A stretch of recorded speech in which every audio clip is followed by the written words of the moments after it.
Now you had the backing of two Los Angeles City Council members, Mike Bonin and Nithya Raman. And Mike Bonin has recently come in the news because of this whole LA City Council scandal where three Mexican Americans were heard basically talking about redistricting and taking power away from black council districts. How'd you get that support from those two LA City Council members, and what do you think about the whole thing going on with the City Council right now? I had conversations with them. They asked me about what my policies were, what my positions were on certain things. From what I gathered from most people that I talked to that I earned their support, was they said, Eric, you are authentic. You seem sincere, and some of the other people sound like politicians. I met with Nithya Raman, I met with, Mike Bonin, and like I said, and we talked. It wasn't just, hey, you know what, we like the suit you have on today. They thought about it. They put time and effort into, deciding who they were going to endorse. And, it was interesting, and I was very, very appreciative of getting their support. And I'm very proud of getting their support because I think they're two, council people that are trying to do some good things and make some change. In light of what we have recently seen, these are people having a conversation that they didn't think anybody else was going to hear. I just listened to Kevin De Leon this morning on the Tavis Smiley show, and I think that these are people that thought they were in a safe place and that they could speak freely, and I think that's what they did. And it's disturbing. Is it surprising? No. We all have conversations with our friends, with our family members that we wouldn't necessarily want somebody else to hear. I mean, we don't talk in church the way we talk with our friends or with our grandmother, for that matter. You know what I mean? We don't talk with our friends the way we would talk with our grandparents. So, but it was very telling about politics, not only in LA, but I think in general. It's not surprising to me, but obviously very disturbing. Now, they had this conversation at the LA Labor Federation with Ron Herrera. It wasn't at City Hall. It wasn't in a public building. It was actually in a private place. Does it change the way we should critique and judge that conversation, even though three elected officials were in that room talking recklessly?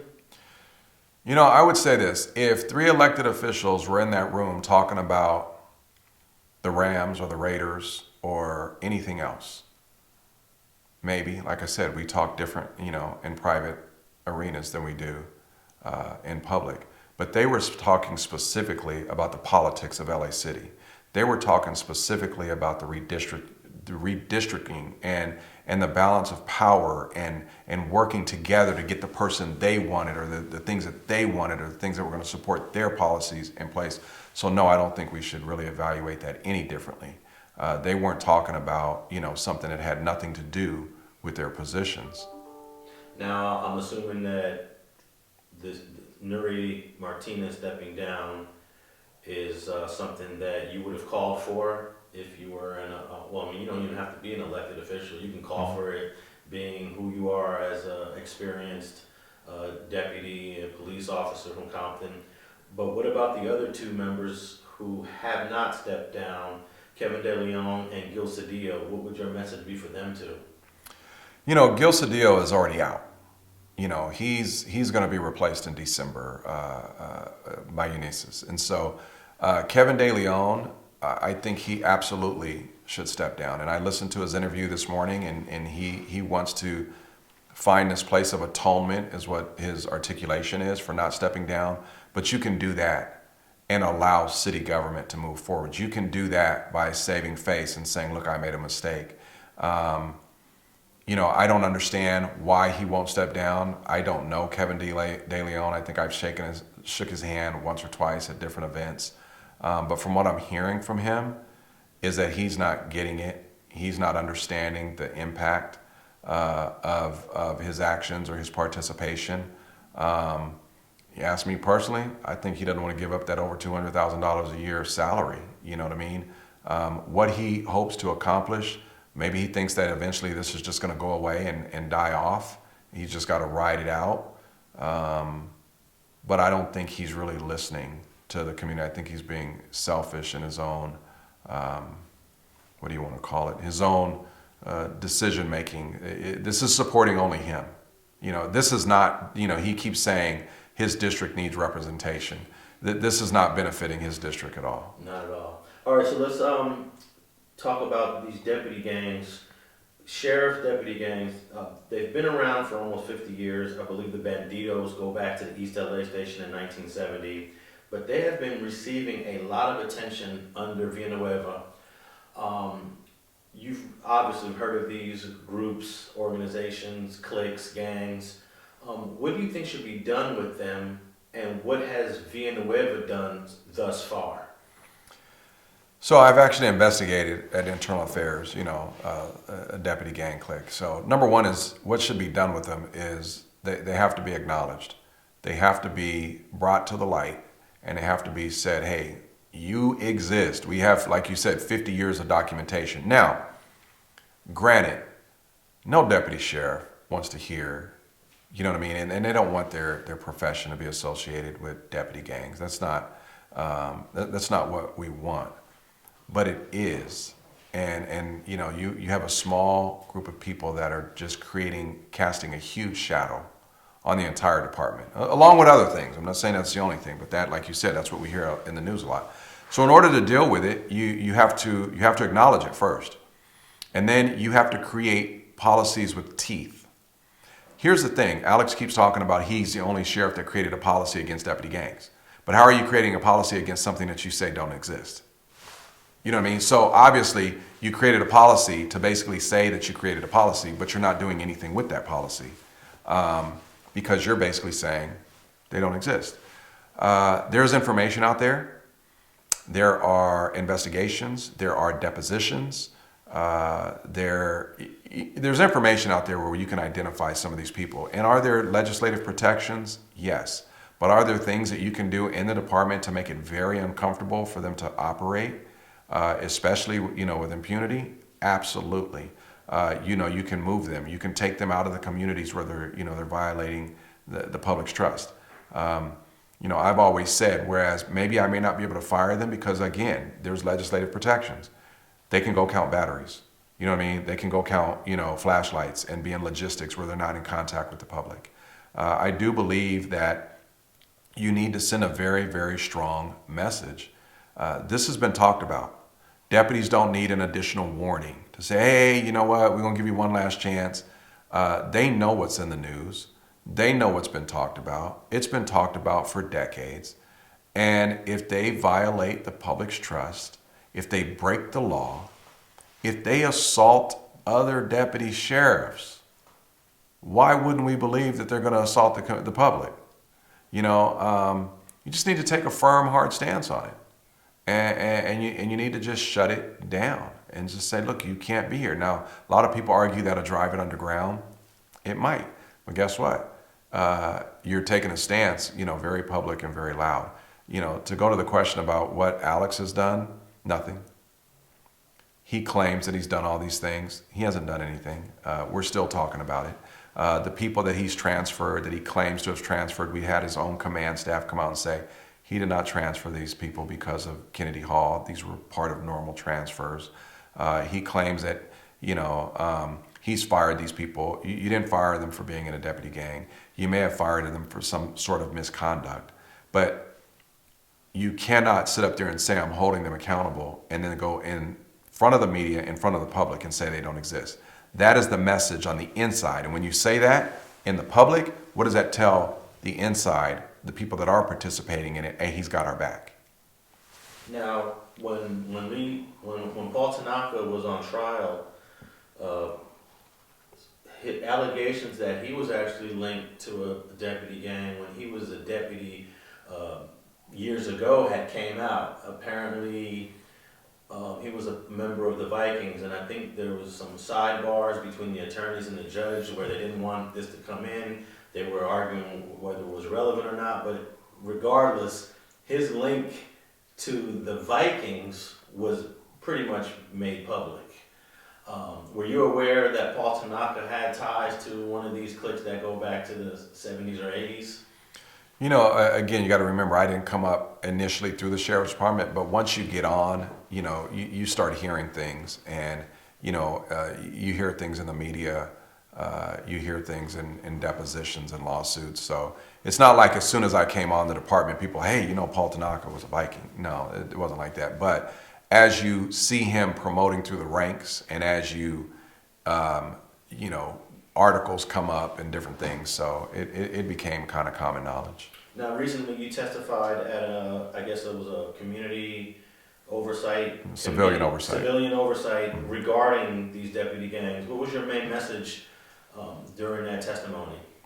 My main message is that they exist, and don't believe the people that are here saying they don't exist. Don't believe the even executives that are showing up saying, well, I just really have a hard time acknowledging it.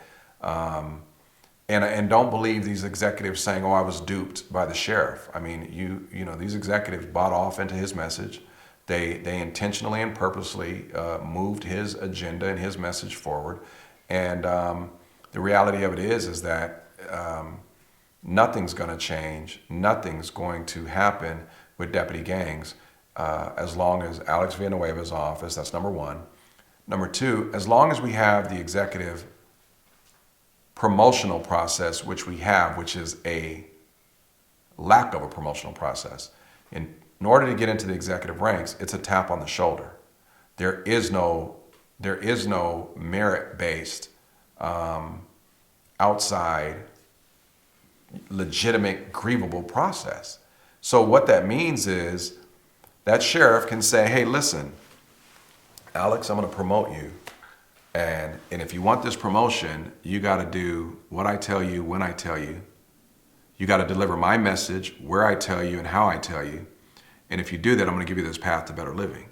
You're going to get this big raise. You're going to get a county car. You're going to have, a better retirement. As long as you have that, you're going to always find people willing to engage in that process and go along with it. And then he says, and if you do this good for me for a year and a half, 2 years, I'm going to promote you again. And then again. Right? So what that process, or the lack thereof, it buys loyalty. It buys, people being complicit with whatever his message is, because, it's their path to better living. And we're seeing that come out more and more and more over the last year or so. Now, KCT called you the man that wants to get rid of deputy gangs. Mm-hmm.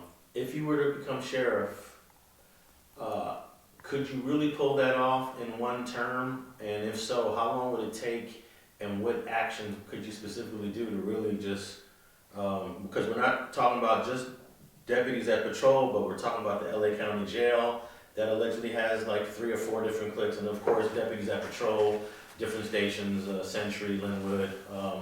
How difficult would that actually be? I don't believe it can happen overnight. I don't even believe it can happen in one term. I think we're talking about a generation of deputies that need to come through in order to completely eradicate them and get rid of them, because the culture is so long-standing and ingrained. But I do believe we can make a huge impact in one term, and that impact starts with the leadership. Again, you had Tanaka in the highest of leadership roles, a member of deputy gangs that, basically didn't really allow things to be done to stifle them and stop them. I mean, in other words, these things have fostered and festered and grown under a culture of leadership, right? So now you bring in a leadership that is going to say this is not acceptable in any way, shape, or form, and that the premises of every contact, whether it's somebody in the jail or somebody in the public, has got to be respect, dignity, and compassion. Now, here's the key to that, Alex. In a deputy gang, the exclusiveness of them is that they don't even treat their colleagues, their peers, the people that went to the same academy, that wears the same uniform with them, with dignity, respect, and compassion, if you don't fit within their realm. So we cannot expect deputies who won't even treat deputies well to treat the public well. We have to get rid of that. We have to not make it okay. We have to make it very uncomfortable, and we have to hold true accountability. And that true accountability comes from the top all the way down with the expectations. So I want to give you an example. Uses of force. We just saw a use of force that's been captured on video just this past week by deputy sheriffs, right? Here you have a sheriff. His initial statement is saying that news reports are lying. The person was possibly in possession of a gun, possibly in possession of ammunition, right? Or a parolee possibly in possession. When you tell me that they're possibly in possession, what does that mean? They weren't. They're not. Exactly. That, in other words, you now want to criminalize the person. But here's the other thing. Like I said, I'm a force instructor. I've taught tactics. If I'm going to a call where I see that guy right there and he's possibly in possession of a gun, that's got to be the worst tactics in the world. I just run up on him and slam him into the wall, right? By myself, because my other partner isn't even out the car yet. There's no other cars coming. I mean, in other words, it's just bad all the way around. But here's you have a sheriff defending that. This is where we need to be the most critical, not only to save, the public, the citizens from this kind of, but to save deputy sheriffs. Because if this guy really did have a gun and he sees you running up on him, it could have been a shootout at the OK Corral. You got a bunch of people around there, so it's just poor tactics. And then our complaint process. There's a huge amount of time spent into justifying deputies' behavior at all costs. I call it the write it right syndrome. We're going to WRIT it until it's RIGHT. And I'll give you an example. Remember this lieutenant. Now, this is a lieutenant. This is not a deputy doing this, right? This is the second level. This is middle management. Submits a complaint about a man that was put in a car for 4.5 hours in the back seat. Keeps telling the deputies, hey, I have to go to the bathroom. I have to get out. Hey, why am I in here? And they're just basically ignoring him and not doing anything. The man ends up soiling himself in the backseat of the car after being in there 4.5 hours. Now, guess what happens, right? Deputies open the door and tell him, get out. This lieutenant went through great lengths, and I'm just giving you one example. When he submitted the complaint, turned it in to me, basically, he went on WebMD, and this is in his 5, 6, 7 page memo that he writes. He went on WebMD and he found out that the adult healthy male's bladder can hold 181 cc's of urine, and a healthy adult male can hold their urine for 8 to 10 hours as evidenced by when we sleep. And he goes through all these great lengths to say, well, the deputies didn't do anything wrong. I look at it and I'm like, okay, well, if you're going to go down that road, first of all, it's asinine that that's the route you're going to go. Right? But if you're going to go down that road, where in here did you ask the man if he's healthy? If he has any medical problems? Where in here did you ask the man when the last time he had went to the bathroom? Right? So if he's in there for 4 hours, but he hadn't gone for 4 to 6 hours before that, he's at the back end of his, of his 8 to 10 hours, according to your logic. Where did you ask the man? And then here's the other thing. Why would you ever take anybody and put them in the backseat of a radio car for 4.5 hours? If they're a witness, they don't go in the backseat of a radio car. You get their information, you get their address, you get their statement, and if you need more information, detectives can go follow up later. If they're a suspect and you have a reason to arrest them, then they should be at the station being booked, not sitting in the car for 4.5 hours. And if you don't know what you have, you don't hold anybody and detain them for 4.5 hours backseat of a radio car. That is just common sense. Now, if those deputies had done that, and why did they do it? Because they knew they could, right? It's not the first time that they've done it. And now here you have a lieutenant coming behind him trying to support it. And I said, what are you doing? He says, well, Eric, I thought our job is to support the deputies. It's not to support stupidity. It's not to support the violation of constitutional rights. It's not to support bad tactics. It's to teach them, train them, give them the resources, giving them the knowledge, reminding them about the policies, giving them the tools that they need to do the job ethically and constitutionally. That is the problem with the sheriff's department.